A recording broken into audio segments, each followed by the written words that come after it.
할렐루야. 오늘도 예배에 오신 모든 성도님들 환영하고 축복합니다. 이 코로나 상황이 더 심해져서 또 정부의 방역 지침에 따라서 우리 교회는 비대면으로 예배를 드리게 되었습니다. 아마 다음 주까지 연장을 해야 할 것 같습니다.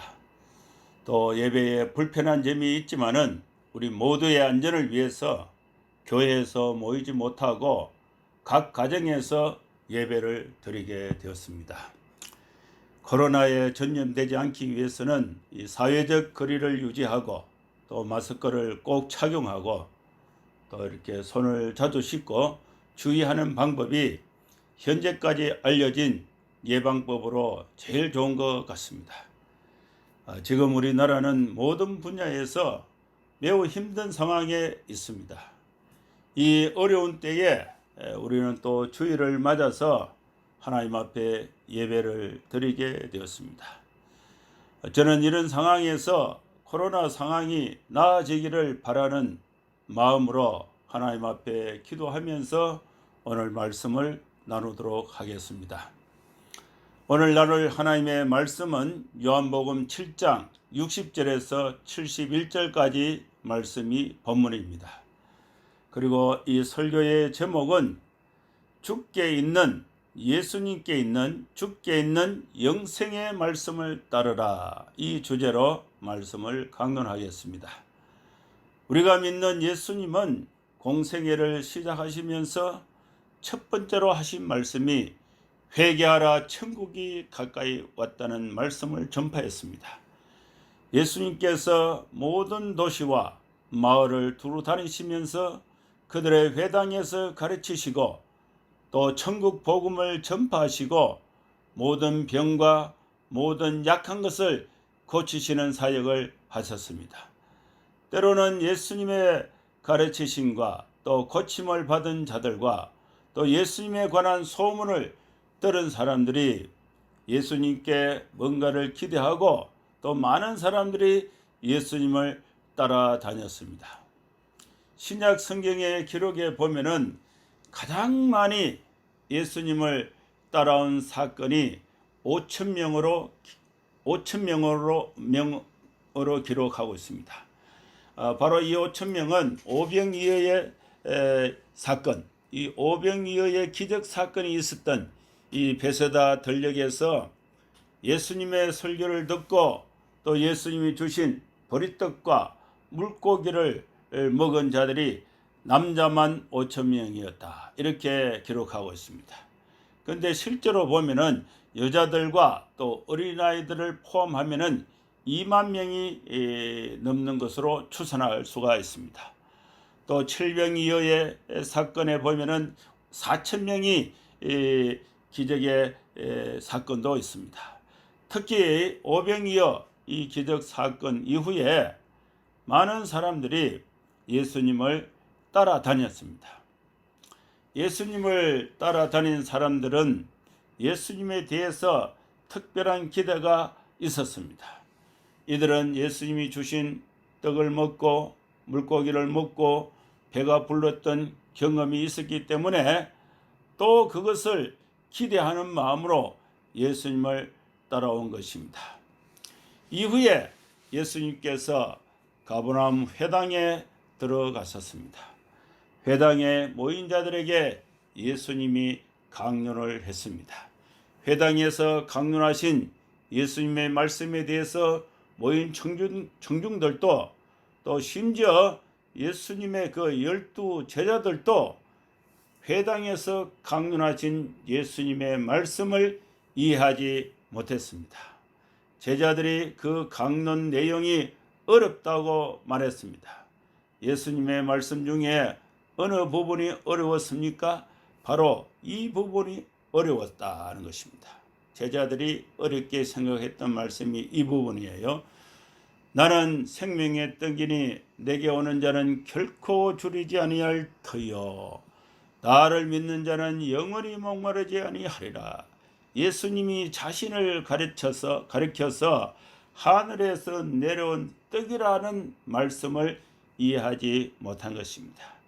이 말씀은 가버나움 회당에서 예수님이 하신 말씀입니다. 이 말씀을 듣고 사람들의 반응이 이러했습니다. 사람들이 수근거렸습니다. 요셉의 아들 예수가 아니냐? 그 부모를 우리가 아는데 어찌 하늘에서 내려왔다고 하느냐? 이렇게 수군거린 것입니다. 그리고 유대인들이 서로 다투어서 이 사람이 어찌 능히 자기 살을 우리에게 주어 먹게 하겠느냐? 가당치도 않는 말을 한다고 수군거렸습니다. 예수님께서 하늘에서 내려온 생명의 떡이라는 이 말씀은 제자들도 이해하지 못했습니다. 60절 말씀입니다. 제자 중에 여럿이 듣고 말하되 이 말씀은 어렵도다. 어렵다. 누가 들을 수 있느냐 한데 제자들 중에 여러 명이 예수님의 말씀을 듣고 그 말씀의 그 뜻을 알아듣지 못하고 어렵다. 이 어려운 말을 누가 이해할 수 있겠는가? 이 말씀은 어렵도다. 누가 듣고 그 뜻을 알 수가 있겠는가? 아마 제자들은 요한복음 4장에 나오는 수가성 사마리아 여인보다 그 예수님의 그 말씀을 깨닫는 데 있어서 이 여인보다 못한 것 같습니다. 수가성 사마리아 여인은 예수님께서 내가 주는 물은 영원히 목마르지 아니하며 그 속에서 영생하도록 솟아나는 샘물이 되리라. 이 말씀을 듣고 예수님이 메시아라는 사실을 곧바로 깨닫고 자기 동네에 들어가서 내가 메시아를 만났다고 와보라고 증거했습니다. 그러나 5병이어의 떡을 먹고 7병이어의 떡을 먹은 경험이 있는 가버나움의 사람들과 또 제자들은 예수님께서 하늘에서 내려온 생명의 떡이라는 말씀을 주셨을 때에 그 말씀을 이해하지 못했습니다. 이 말은 어렵도다. 누가 이 말의 뜻을 이해할 수 있을까? 아무도 이해할 수 없다는 것입니다. 우리는 예수님의 이 말씀을 어떻게 이해하고 어떻게 믿고 있습니까? 또 우리는 예수님의 이 말씀을 어떻게 이해해야 하고 또 믿어야 하겠습니까? 저는 한 주간의 생활을 돌아보면은 외부 활동이 많이 줄어들었고 대부분의 시간을 교회에 와서 서재에 혼자 시간을 보내고 있습니다. 또 모든 이 자료가 또 교회 서재에 있기 때문에 설교를 준비하고 또 이제 학기가 시작이 돼서 강의를 준비하고 또 그것을 위해서 오전에 교회에 오면은 또 오후까지 또 저녁 늦게까지 교회에 있다가 집으로 이렇게 돌아갑니다. 하루하루 지나면서 가장 귀찮은 것이 두 가지입니다. 첫째는 물을 마시는 것, 둘째는 점심과 저녁을 먹는 것. 이것이 참 귀찮은 거예요. 여름이지만은 저는 이 따뜻한 차, 보이차 같이 따뜻한 차를 마시는데 물을 준비하고 또 컵을 씻고 또 포트에 물을 끓이고 또 차를 넣고 물을 버리고 다시 끓이고를 반복하는 것이 뭐 힘든 것은 아닌데 이게 참 이 시설이 없으니까 또 이것을 이제 불편해요. 또 귀찮아요. 또 물을 이렇게 차를 많이 마시다 보면은 화장실도 이제 자주 가야 되는데 화장실이 이제 1층 구석에 있으니까 또 2층에서 오르락 내리락 하는 거 이것도 참 귀찮아요. 그리고 또 한동안 도시락으로 점심과 저녁을 먹다가 또 요즘에는 떡하고 고구마를 먹습니다. 쑥떡을 이제 녹여서 콩가루를 묻혀가지고 또 먹고 또 뒷정리하고 고구마를 먹고 또 껍질을 정리하는 거 이거 힘든 것은 아니에요. 근데 이 좀 귀찮아요. 귀찮아. 그래서 예수님 말씀처럼 한번 다 마시면은 다시는 목마르지 않는 물, 또 한번 다 먹으면은 영원히 살 수 있는 떡, 그런 떡을 먹었으면 좋겠다, 그런 생각이 듭니다. 바로 이 생각, 이 느낌이 가버나움 회당에 모인 사람들의 반응이었습니다.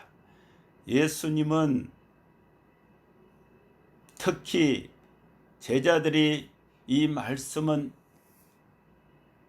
어렵다고, 그것도 여러 명의 제자들이 수군거린 것을 아시고 다시 설명을 해 주셨습니다. 그 말씀이 61절에서 64절 말씀에 있습니다. 예수께서 스스로 제자들이 그 말씀에 대하여 수군거린 줄 아시고 이르시되, 이 말이 너희에게 걸림이 되느냐? 그러면 너희는 인자가 이전에 있던 곳으로 올라가는 것을 본다면 어떻게 하겠느냐? 살리는 것은 영이니 육은 무익하니라. 내가 너희에게 이런 말이 영이요 생명이라.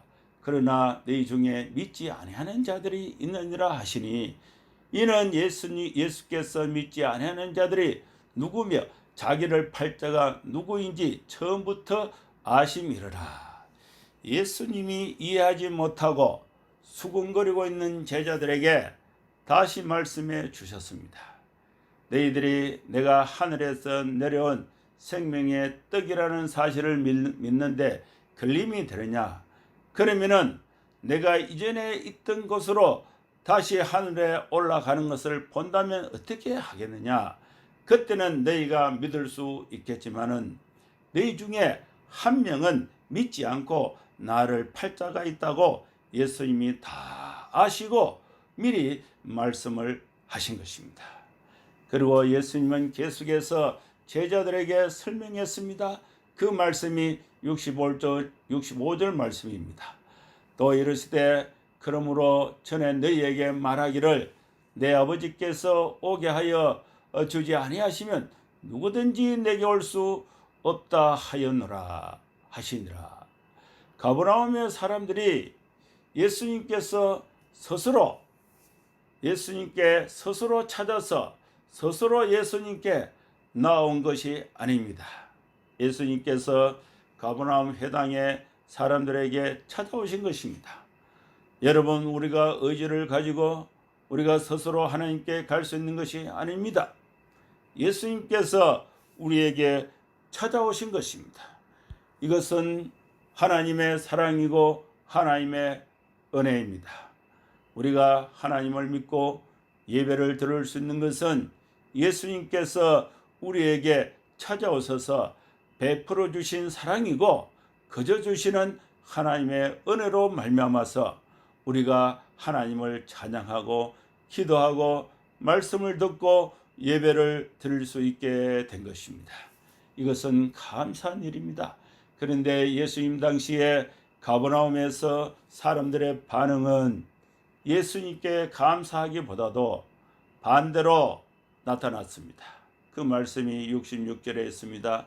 그때부터 그의 제자 중에서 많은 사람이 떠나가고 다시 그와 함께 다니지 아니하더라. 사람들이 떡을 먹고 배가 부를 때는 많은 사람들이 예수님을 따라 다녔습니다. 예수님의 말씀을 이해하지 못하고 예수님의 말씀을 믿지 않는 자들은 다 떠나갔습니다. 이제 예수님께서 남아있는 12제자에게 너희도 가랬느냐? 이렇게 물었습니다. 이 예수님의 물음에 예수님의 제자인 베드로가 대답을 했습니다. 그 대답이 68절과 69절에 있습니다. 시몬 베드로가 대답하되, 주여, 영생의 말씀이 주께 있사오니 우리가 누구에게 가오리까? 우리가 주는 하나님의 거룩하신 자이신 줄 믿고 알아사옵나이다. 예수님의 12제자 중에 특히 베드로는 예수님을 떠나가지 않았습니다. 베드로는 자신이 예수님을 따르는 분명한 이유를 설명했습니다. 사랑하는 성도 여러분, 우리는 무슨 연유로 무슨 이유로 예수님을 믿고 예수님을 따르고 있습니까? 요즘 분위기로 보면은 어디 나가서 교회 다닌다, 나는 예수를 믿는다, 나는 목사다, 이런 말을 하기가 겁날 정도가 되었습니다. 많은 사람들이 욕을 하고 그래도 우리는 교회를 떠나지 못하고 있습니다. 그 이유가 무엇입니까? 많은 사람들이 예수님을 떠나가고 있습니다. 그러나 베드로는 예수님을 떠나지 않았습니다. 이유가 있습니다. 그것은 예수님에게는 영생의 말씀이 있습니다. 예수님은 거룩하신 하나님의 거룩하신 분입니다. 베드로는 예수님에게 영생의 말씀과 예수님은 하나님의 거룩한 분이심을 믿고 알고 있었기 때문에 예수님을 떠나지 않았습니다. 이것이 베드로의 대답이었습니다. 베드로의 이 고백은 모든 제자들이 함께 고백한 일관된 고백이 아니었습니다. 예수님이 말씀을 하셨습니다. 70절과 71절에 있습니다. 그 말씀을 보면은 예수께서 대답하시되 내가 너희 12를 택하지 아니하였느냐? 그러나 너희 중에 한 사람은 마귀니라 하시니, 이 말씀은 가롯 시몬의 아들 유다를 가리키심이라. 그는 12 중에 하나로 예수를 팔자 이르라. 예수님은 12명의 제자를 선택하셨습니다. 그러나 그 중에 한 명은 마귀가 되었습니다. 그 한 명이 바로 가룟 유다입니다. 가룟 유다는 결정적인 순간에 예수님을 팔았습니다. 여러분, 우리 교회를 포함해서 지상에 있는 교회는 다 완전하지 않습니다. 교회 자체는 완전하지 않습니다. 교회는 예수님을 구주로 믿는 신자들의 공동체가 교회입니다. 이 공동체 안에서 유다처럼 배신자가 있다는 사실입니다. 공동체를 허무는 자가 있다는 사실을 우리가 기억해야 합니다. 이 말씀이 오늘 읽은 본문 말씀에 대한 설명인 것입니다. 이 말씀을 토대로 해서 하나님의 말씀을 세 가지로 오늘 우리는 이 예배를 통해서 듣고자 합니다. 첫째로 우리는 하나님의 말씀을 듣고 그 말씀을 듣는데 걸림이 되는 것을 제거해야 합니다. 가버나움 사람들은 예수님의 말씀을 들었습니다. 그러나 그들은 예수님의 말씀이 마음에 걸림이 되어서 믿지 못했습니다. 여러분, 우리는 하나님의 말씀을 들어야 합니다. 대한민국 모든 사람들은 하나님의 말씀을 들어야 합니다. 대구 사람들도 하나님의 말씀을 들어야 합니다. 광주에 있는 사람들도 하나님의 말씀을 들어야 합니다. 청와대에 있는 높은 분들도 하나님의 말씀을 들어야 됩니다. 근로 현장에서 하루하루 생계를 위해서 수고하는 모든 분들도 하나님의 말씀을 들어야 합니다. 코로나에 감염되어서 두려움 속에 치료를 받고 있는 분들도 하나님의 말씀을 들어야 합니다. 광화문에 모인 자들도 하나님의 말씀을 들어야 합니다. 광화문에 모인 자들을 비난하는 자들도 하나님의 말씀을 들어야 합니다. 하나님의 말씀을 듣고 말 장난하는 것은 안 됩니다. 하나님의 말씀을 가지고 꼬투리를 잡아서 가시거리로 만드는 것은 어리석은 것입니다. 하나님의 말씀을 들을 때에는 마음의 걸림돌을 제거하고 들어야 합니다. 하나님의 말씀을 들은 사람들이 다 믿는 자들이 된 것은 아니었습니다. 하나님의 말씀이, 예수님의 말씀이 자신들에게 걸림이 되어서 떠나간 자들이 있습니다. 이들은 자기들이 원하는 것을 들어주지 않는다고 예수님을 버린 것입니다. 오늘날도 이런 불의의 사람들이 있습니다. 자신의 이익과 이념과 정치적인 신념에 동조되지 않는 모든 것을 적으로 규정하고 또 대적하고 버리고 또 예수님을 떠나는 자들이 있습니다. 인간의 인념과 신념은 완전하지 않습니다. 이것이 걸림이 되어서 하나님을 버리는 자들은 어리석은 자들인 것입니다. 우리는 이러한 걸림돌, 즉 서립관을 제거하고 하나님의 말씀을 바로 들어야 하는 것입니다. 그리고 바로 믿어야 하는 것입니다. 그런데 현실적으로 보면은 자신이 가지고 있는 걸림돌을 제거하지 않고 오히려 예수님을 제거하고 교회를 제거하고 하나님을 거부하는 것은 아주 잘못된 것입니다. 이런 생각을 가진 자들이 영향력 있는 위치에 있게 되면은 자신도 잘못되고 다른 사람들도 잘못되게 인도하게 되는 것입니다. 여러분, 우리는 하나님의 말씀을 절대적인 기준으로 해서 자신이 가지고 있는 걸림돌을 제거하고 즉 인념과 신념을 바꾸어서 하나님의 말씀을 받아들여야 하는 것입니다. 그런데 많은 사람들이 자신의 걸림돌을 제거하지 않고 예수님을 버리고 떠나갔습니다. 이때 우리는 어떻게 살아야 할 것입니까? 둘째로 우리는 예수님을 떠나지 말아야 합니다. 제자 중에 많은 사람들이 예수님을 떠나갔습니다. 예수님을 떠나간 이유는 두 가지로 추론할 수가 있습니다.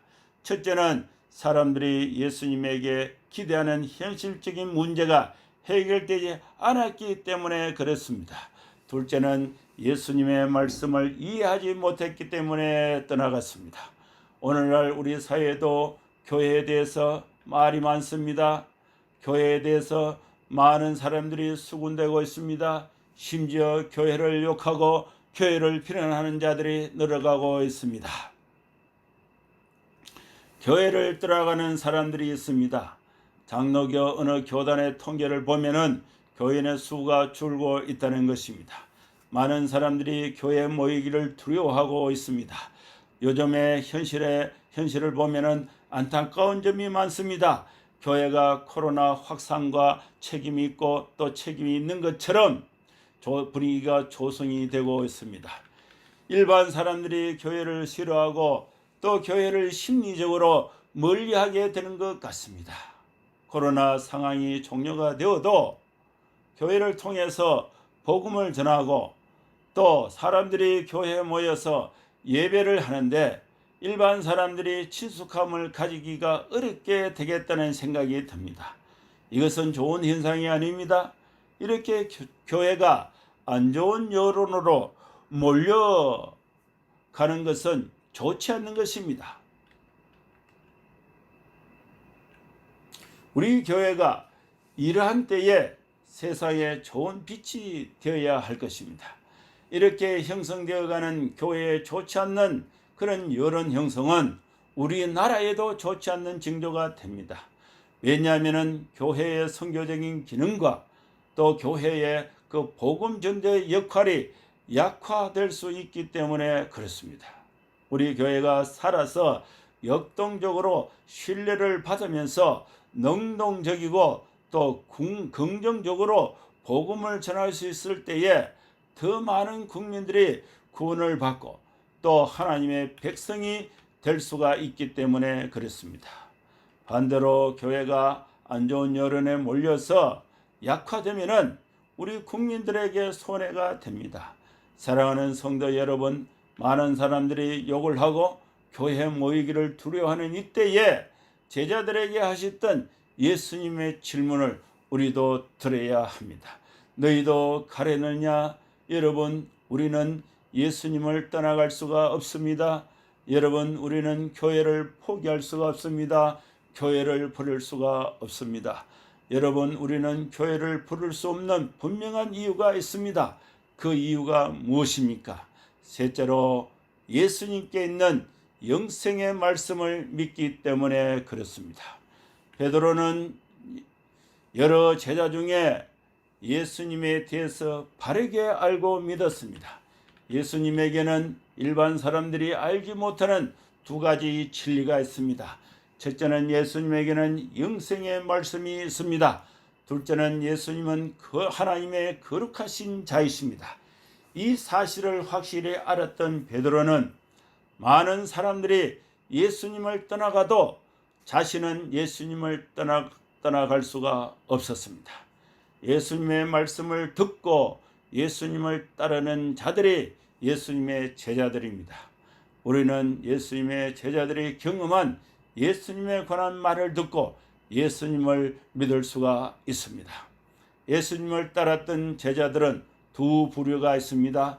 베드로 형이 있고 가룟 유다 형이 있습니다. 베드로의 증언을 듣고 예수를 믿으면 영생을 얻을 수 있습니다. 안타깝게도 가룟 유다의 말을 듣고 예수를 반대하는 자들도 있습니다. 예수님 당시에 유대 종교 지도자들과 정치 지도자들은 가룟 유다의 말을 듣고 예수를 체포해서 십자가에 처형을 했습니다. 가룟 유다의 말을 듣고 예수를 부정하고 하나님을 부정하는 것은 어리석은 것입니다.